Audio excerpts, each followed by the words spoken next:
fait, on est arrivé à ce qu'on fait ici par une porte très précise, qui sont des manuscrits du XIIe siècle, d'une abbesse, Hildegard von Bingen, sur les rives du Rhin, qui sont à la fois des poèmes et des musiques, des chants.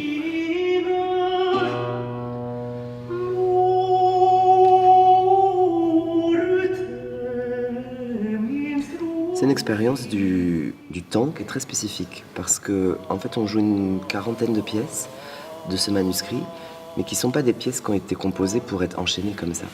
Donc en les enchaînant, c'est aussi notre choix de célébrer effectivement la puissance bien sûr mystique, mais aussi la puissance méditative et imaginaire de cette musique, qui est aussi une musique qui a été écrite selon le procédé de la vision. Elle voit la musique.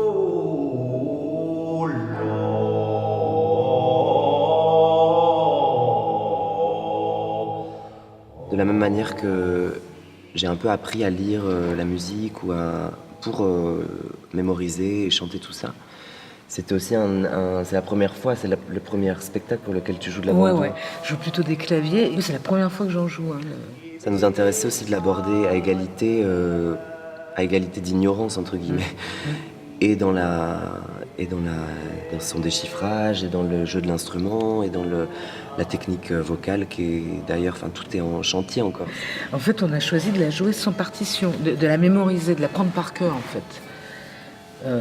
Voilà, pour nous c'était important que ça passe par le corps, qu'il n'y ait pas de partition, qu'on ne soit pas en train de lire quelque chose en jouant.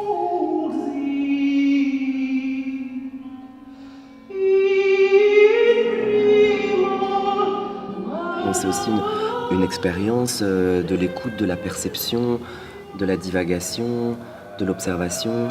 Même si néanmoins chaque poème, chaque pièce a sa propre tension, sa propre résolution, c'est-à-dire c'est pas juste un son continu, constant, c'est très très vivant, très animé, très accidenté.